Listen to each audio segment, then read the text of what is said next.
Well, Cuphead and his pal Mugman, they like to roll the dice. By chance they came upon a devil's game, and gosh, they paid the price.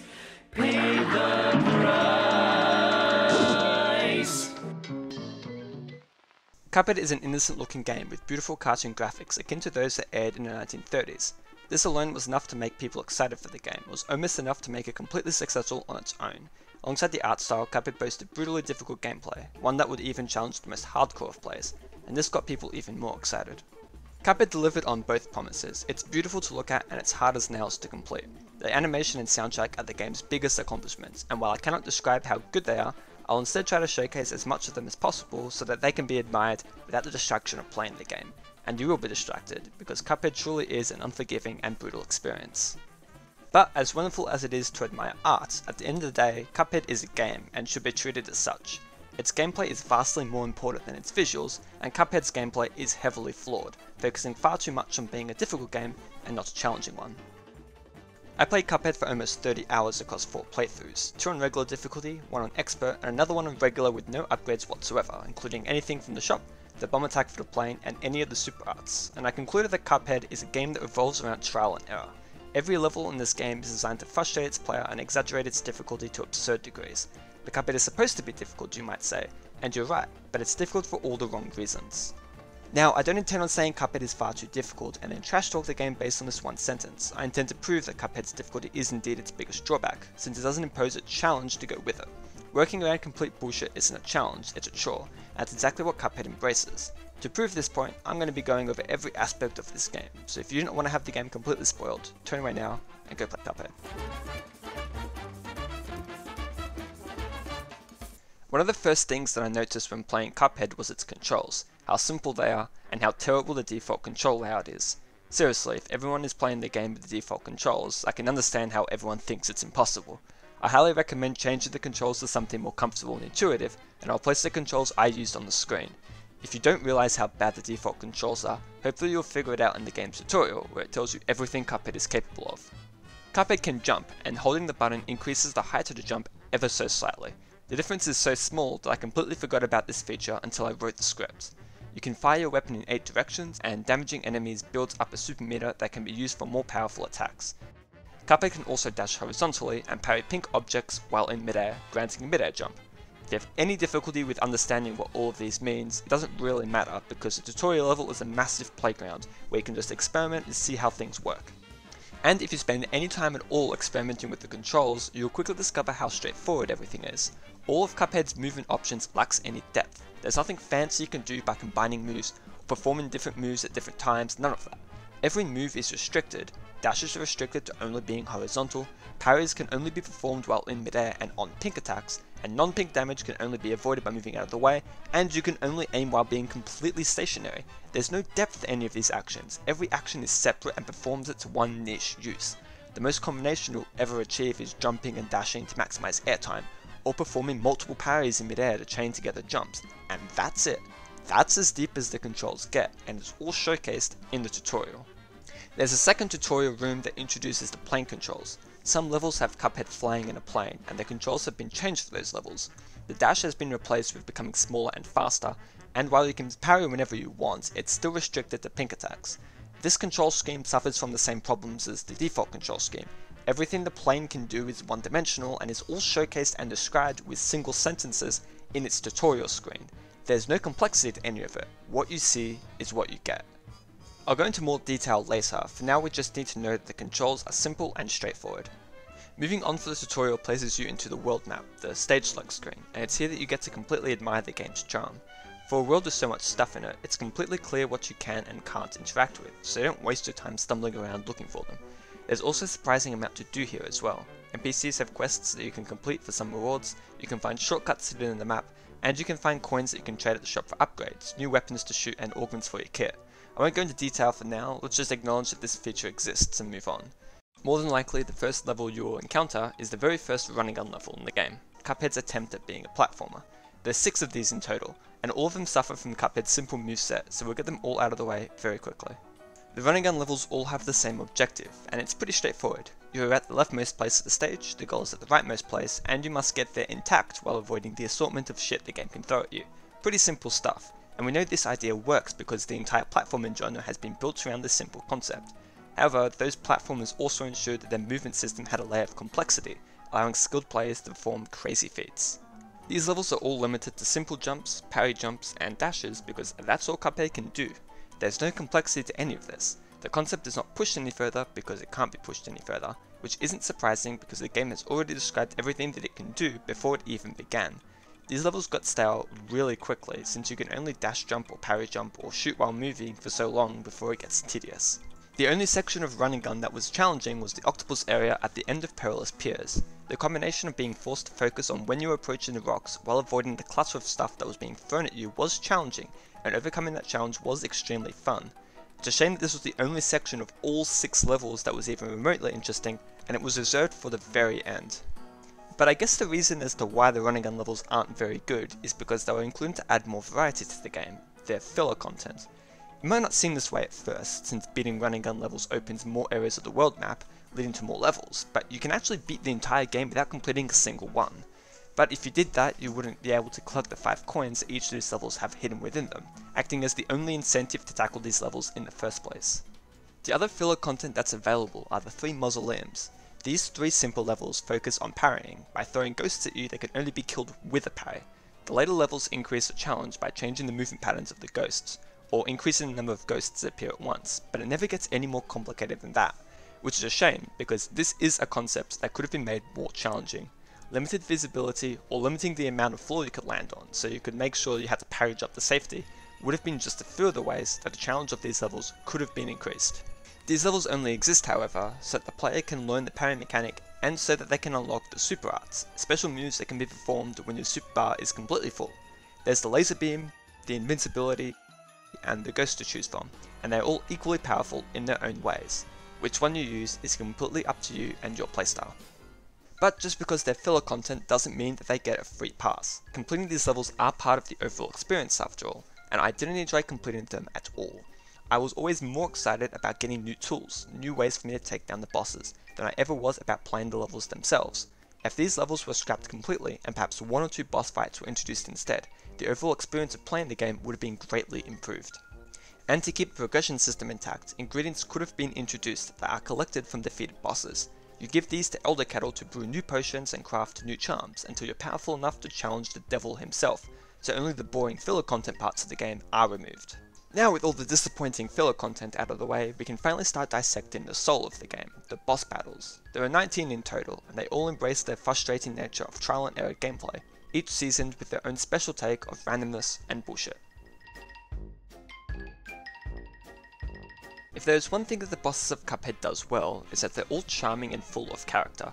Every boss is unique, and the hand-drawn animation allows the animators to bring pretty much anything to life, and it will still look good. Boxing frogs that turn into a slot machine, a train filled with spooky monsters, a cat that's really controlled by a mouse. It's all silly and wonderful, and the amount of detail that goes into these fights is amazing as well. For example, Werner Werman's house shakes whenever you use a super, and the Groomer Dramatic Fanatic celebrates when Cuphead takes damage. These details are minor and will be missed by many, but these small inclusions make the stages and the bosses feel more alive. The acute attention to detail isn't just used for continuity or aesthetic, it is also important for the gameplay. Because every frame of every animation can be controlled by the animators, the developers can design attacks with perfect telegraphs, so you always know when an attack is coming. This prevents the boss's attacks from ever feeling cheap, as you always know when an attack is on its way so you can properly prepare for it. When looked at this way, all of Cuphead's bosses are well designed challenges that you can overcome, but that is assuming that you know all the boss's attacks already. The problem with Cuphead's boss design comes from a lack of clarity and consistency. It's a problem that plagues the whole game. The beautiful art style is a joy to look at, but because every aspect of every level tries so hard to stick to a theme, the game lacks any consistency. Even though 2 attacks might function in the exact same way, it isn't immediately clear that that's the case, because they look drastically different. There's no rules that the game establishes that stays consistent throughout every boss. Each boss has its own rules, its own set of bullshit, that you have to figure out and work around. The only thing that stays consistent is that everything the boss throws at you is dangerous. One of the attacks that really frustrated me was this egg attack from Wally Marbles. Wally charges up an attack and fires an egg in a straight line. Easy to dodge, right? And I dodged it without much difficulty.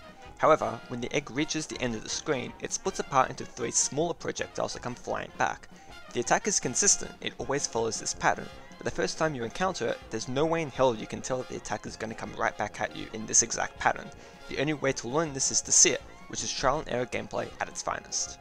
The game also seems to recognise that its bosses relies on trial and error to be difficult. Levels are only a few minutes long, retrying a level is fast, and the death screen is detailed with the boss mocking you and the progress bar, which is hidden while you fight the boss, encouraging you for one more try. These aspects support the fact that the game knows you'll be attempting its bosses over and over until you eventually figure out how to beat it, succumbing to the bullshit until you don't. After accepting the fact that Cuphead is a game all about pattern recognition and trial and error, dying didn't seem so bad. I just hadn't figured out the pattern yet. And that's why it's such a good thing that the game stays completely consistent on all of its patterns. Personally, I had a problem with recognizing what attacks I could and couldn't duck under. This might be a problem with me as a player, but the game's also largely at fault for not following its own rules. In the tutorial area, the game explicitly shows you that ducking makes you smaller, so attacks that have a space roughly this wide underneath it can be dodged. Yet in one of the very first bosses in the game, Goopy Legrand, you can duck under his first phase attack to avoid damage, even though it doesn't look like there's enough space. And there isn't. The attack is clearly going through Cuphead, yet he isn't taking any damage. There are a few attacks that you can duck under that I had no idea that it was possible until I started doing research. Ducking under the duck in Funhouse Frazzle seems so obvious once you've heard it, and I'm embarrassed that I couldn't figure it out myself, but the game doesn't make it abundantly clear that it is possible. What attacks you can parry and can't parry is also surprisingly unclear, which is weird considering that the game specifically says that only pink objects can be parried. Even with that in mind, I still think it's unclear that you can parry the question marks that Goopy produces when he moves to the second phase, or that you can parry this guy's face, or whatever this attack is, or this laser attack, or the nose of this train. All of these objects are pink, so it makes sense that you can parry them, but it isn't immediately clear that it's possible. To top it all off, you can't parry this lips attack in Funhouse Frazzle, even though the attack itself looks pink while playing. Successful parries is also supposed to build your super meter, again explicitly told to you in the tutorial, yet parrying with some objects doesn't grant any supercharge at all. It never said that only parrying attacks grants you supercharge, it simply said objects. And it goes even further. One of the game's silent rules is that interactable objects are highlighted and slightly animated, cycling between a few slightly different frames to create a wobble. This rule is established in the world map, and in almost every level, every interactable object is highlighted and has an animation wobble. Yet, these angels in Sally's first phase act as platforms, despite them lacking any animation wobble. Her third phase hitbox also lacks this animation wobble, as does nearly every platform in Perilous Piers, yet you're supposed to interact with all of them. Even the walls of the Cavern of Calamaria's final phase lacks this animation, yet they damage Cuphead. Because of this lack of consistency, it isn't exactly clear what you are and aren't supposed to interact with, and this effect was so severe that it took me into my 4th playthrough to realise you must attack the devil's eyes in order to hurt him. But no matter how inconsistent they may appear, they consistently act in one way. These platforms will always behave as platforms, and you can always duck under this attack. But the severe lack of clarity makes me wonder if they were even intentional in the first place. In the fight against the devil, you used to be able to duck under his goat attack, yet in my most recent playthrough, that was no longer the case, despite the attack looking identical. I did some digging, and there have been numerous changes to the game since its release, and ducking under this attack was indeed a bug, which makes you wonder how many more of these interactions are unintentional. This pushes Cuphead further and further away from a skill-based game, because it's simply impossible for you to know exactly what you can and can't do the first time you play. The trial and error approach to this game is almost forced upon its players, because even if they try applying things they've learned in previous levels, it just might not work. You just keep retrying the level, keep retrying the boss, until you stumble upon something that works, until you found the pattern. But once you figured out the pattern, that should be it, right? That should be all there is to it, apart from actually doing it. You'd think that, but all the bosses in Cuphead have an element of randomness in the design, completely changing the patterns you can encounter. Now, I'm not just talking about cycling between a few attacks during a phase, which is an effective use of randomness. I'm saying entire phases of bosses can be drastically different, and is decided entirely by chance. The first offender many people encounter is the fight against Hilda Berg, who transforms into star signs. On regular difficulty, the first transformation is a Taurus, and the second one can either be a Gemini or a Sagittarius, decided by nothing but a coin flip. Both transformations have drastically different attacks that require different methods of avoiding. and I cannot imagine the frustration one would encounter had they flip Gemini every time and be on the verge of defeating her final phase and it all of a sudden flips Sagittarius. There are numerous other bosses as well whose entire phases are decided by nothing but chance. Baroness von Bonbon's first 3 phases are randomly cycled between one of 5 mini-bosses, with each phase adding more elements to the fight to make them more difficult. The second phase has jelly beans that run across the bottom of the screen, and the third phase also has Baroness fire projectiles at you while you fight the boss. My most hated mini-boss of this fight was the cupcake one, as it requires you to stand still and aim lower to consistently hit this. If you get this one second or third, phases that punish standing still, this fight becomes a lot harder by nothing but pure chance. Cala Maria's first 2 phases were my most hated phases in the entire game, because every aspect of this boss is completely random. She uses her friends from the sea in her first phase, but she has 6 different attacks which can be randomly combined, and I doubt I've seen all the combinations she can pull out of her ass. What's even worse is that many of these attacks have the same telegraph, so it's really impossible to tell what attack is coming until it's on the screen. Her second phase is even worse, as she turns into a Gorgon and can periodically turn you to stone. While this isn't random, the eels she summons to attack you are, and you can be turned into stone at the same instance that the eels randomly decide to attack you, making surviving this phase decided by nothing but chance, or by abusing what I believe is an exploit to avoid the gaze altogether. It was also because of this randomness that causes Grim Matchstick to be one of the most frustrating bosses to defeat. Every aspect of this boss is decided by nothing but pure chance. I could never pinpoint exactly how he was going to attack me in his first phase. I could not tell you if there even is a pattern to his fireballs for his second phase at all, and the random spawning of the platforms make his third phase even more infuriating to defeat. Not to mention that in this phase, if you shoot this attack, it splits into 4 faster attacks, but the original projectile stays on screen, making this interaction unclear. The randomness got so extreme that I managed to bypass Rimmer Honeybottom's final phase because she randomly decided to perform another second phase attack instead of her transformation animation. These were just a few of the biggest offenders of the 19 bosses. Every boss has an element of randomness that could completely catch players off guard the first time they see it, which is frustrating because it could end a really good run. The game throws total bullshit at you when fighting the bosses, and then when you call the game out on its bullshit, it falls back to its excuse of, hey, I'm not actually a skill based game, I'm a trial and error based game, and then tells you to have another try at it, because you'll beat it next time. But hey, these poorly designed bosses are completely fine because Cuphead is supposed to be a difficult game. You know what you're getting into before you start the game, so you should expect to be frustrated. This is exactly why I think the difficulty of Cuphead is its biggest flaw. Not because it's way too hard, but because the way the difficulty is achieved is completely flawed. There's no challenge in trial and error, you just need time and patience to overcome the errors. And if we accept the trial and error nature of Cuphead's design, then there's no challenge in being randomly thrown phases you've never seen before. But Cuphead is forced to use randomness to keep the game interesting. Every attack is limited to only being as complex as the movement system, and as all of your options are flat out told to you in the tutorial, it can't get that challenging. It really amazes me that they didn't stick to the game's core nature for this and forced you to figure out all the controls through trial and error. If the bosses didn't randomly have different attacks, they'd all get incredibly stale incredibly quickly, suffering from the same problems as the running gun levels. And if jump dashing, parry jumping and shooting things got stale over 6 levels, imagine it over 19. And anything that wants to be remotely challenging must also have an incredibly simple solution, which means that every challenge will have to be easy to overcome. Well, maybe not easy, but easy enough to not pass Cuphead as a brutally difficult game. It focuses way too hard on trying to be a difficult game, and it forgets to be a fun and challenging one. And then even if bosses want to impose this simple challenge, the game's upgrade system completely allows you to bypass them all.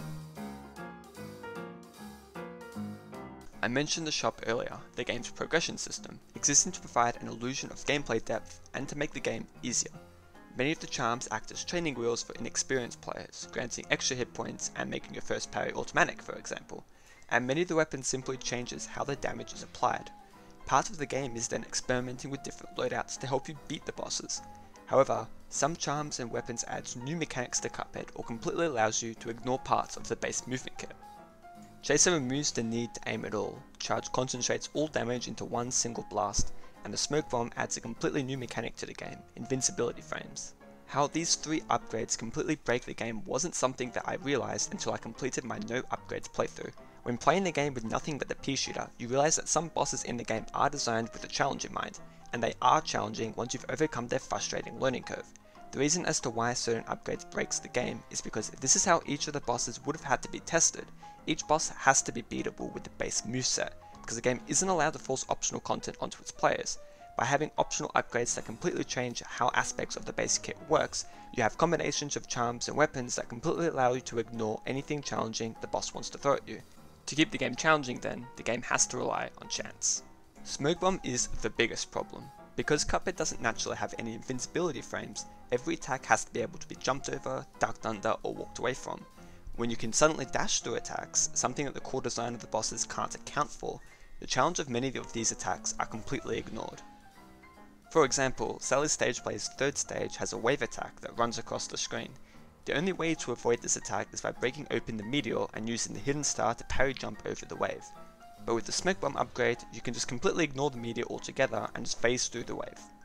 But it's not just the addition of mechanics, it's the removal of mechanics that can also make bosses easier. Cuphead's movement is very limited, and some challenge can actually be built around these limitations. The fight against Rumor Honeybottoms attempts to do exactly that. For the entire fight, you've been forced to jump upwards to avoid taking damage from falling off the screen. The simple jumps are incorporated as an added challenge for avoiding Rumor's simple attacks, and in her last stage, her hitbox lies at the bottom of the screen. To damage her, you must aim downwards and fire, but pressing the jump button while firing downwards will cause you to fall through the platform instead of jumping up. Couple this challenge with attacks that force you to jump and move out of the way, and you must micromanage aiming downwards while making simple jumps. While it might not be that hard, it's a challenge that you must overcome. Or you can equip Chaser. Now all you have to do is focus on not taking damage while holding down the fire button. The entire challenge of aiming downwards and micromanaging your jumps is completely ignored. Beppy the Clown's third phase challenges can also be mostly ignored with Chaser. Aiming with the pea shooter requires you to stand still, and Beppy's hitbox is elevated, forcing you to stand roughly here to hit him, while all of his attacks punishes you for standing still. By being able to aim free, you can focus on avoiding damage while always harming the boss. It doesn't matter that Chaser does less damage per shot because you're always damaging the boss, meaning that the overall loss of damage is pretty much negligible. Charge can have similar effects because all of its damage is concentrated into a single blast. This makes bosses with hitboxes in elevated positions, like Captain Browniebeard, more of an inconvenience than a challenge. Now before we go any further, I want to say that Captain Browniebeard is the best designed boss in the entire game. The challenge of this fight is that to damage Browniebeard, you have to aim upwards, which requires you to stand still. However, there's a chest at the top of the screen that falls to squash you if you're underneath it, and absorbs shots if you jump too high to hit Browniebeard the cheats way. As the fight progresses, you must start dealing with Browniebeard's marine friends, the shark that punishes you for standing too close to the left of the stage, the sea dogs which punishes you for standing on the stage at all, and the squid which squanders your vision. Later, the ship's cannon starts firing, which punishes you for standing too close to the right of the stage, exactly where you need to stand to damage Browniebeard in the first place. Only which marine friend that Browniebeard calls is decided by chance. Every other aspect of this fight has a pattern, and the fight progressively adds more varied attacks to the fight, making for a very nice difficulty curve. It's just a shame that the last phase of the fight completely scraps all of this progression of attacks in favour of wahaha, lasers. But by concentrating all of your damage into a single attack, you can simply jump and fire your one shot to hit the boss, completely removing the challenge of having to stand here to damage him, and removes the core aspect of this fight completely. Charge breaks this fight so much that I managed to beat it about 30 seconds faster than if I used the pea shooter. These are just a few of the examples that were the most drastic, but even changing how much damage you can output in the space of time breaks the challenge of some fights, especially if those fights are based on survival. If you've already suffered from Cuphead's learning curve, I would highly recommend that you play the bosses without any upgrades, and you can unequip things now, so you don't even need to start a new save to play the game in this way. It forces you to see the bosses in ways you have never seen them before, and the challenge that can be created from the limitations of the controls is surprisingly fun. It doesn't solve all the game's problems, the bullshit bosses are still bullshit, but it helps create a little more complexity, something the game is seriously lacking. Junkyard Jive is another great level and was my favourite in the game. The fight features next to no randomness, everything has a pattern that you can learn, and these patterns are consistent. The laser always has the same width and tracks the player, not to mention it's heavily telegraphed, except maybe not the laser's width. The rockets come at the same intervals as does this laser you have to parry to turn off. Every aspect of the fight you can learn to overcome, no matter how overwhelming it might be when you first see it. The challenge of this fight is working out the order of sections to neutralize to avoid being overwhelmed, and then once you figure it out, you can consistently perform this recipe for success to beat the boss every time without fail. This challenge can't be broken by a certain combination of charms and weapons because there are no charms or weapons for the plane, meaning you have to actually work to beat the boss, and it's a shame that his next two phases are pretty uninspired and boring. For me at least, this was the only satisfying boss takedown in the entire game, probably why I remember it so fondly. These fights are all built with a challenge in mind, not difficulty, which makes fighting them some of the most fun you can have with this game. The Phantom Express introducing a platform that you can move by powering the sides of it was interesting and added a whole new mechanic that hadn't been explored yet, and this addition increased the difficulty of the fight, not with randomness, but by an extra layer of challenge. This is Cuphead's misunderstanding. Challenging games are fun and fair, difficult games are not.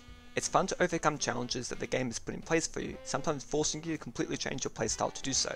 Fighting Wally Marbles without the bombs was probably the hardest challenge in the game, and it's one that many players won't experience because they'll just use the bombs, and why wouldn't they? It's the optimal way to play the game after all. Cuphead's simple mechanics limits the complexity of the game, and the way it became difficult makes its learning curves unfair and frustrating. Bosses that were seemingly built around a challenge, bosses I thought were well designed, were also the bosses I found the easiest, which wouldn't fulfill the promise of brutally difficult gameplay. Cuphead's developers certainly succeeded in everything they set out to do, but by perfecting this style of the game, the animation and the difficulty, it sacrifices many aspects of games that are important: challenge, clarity, and fun.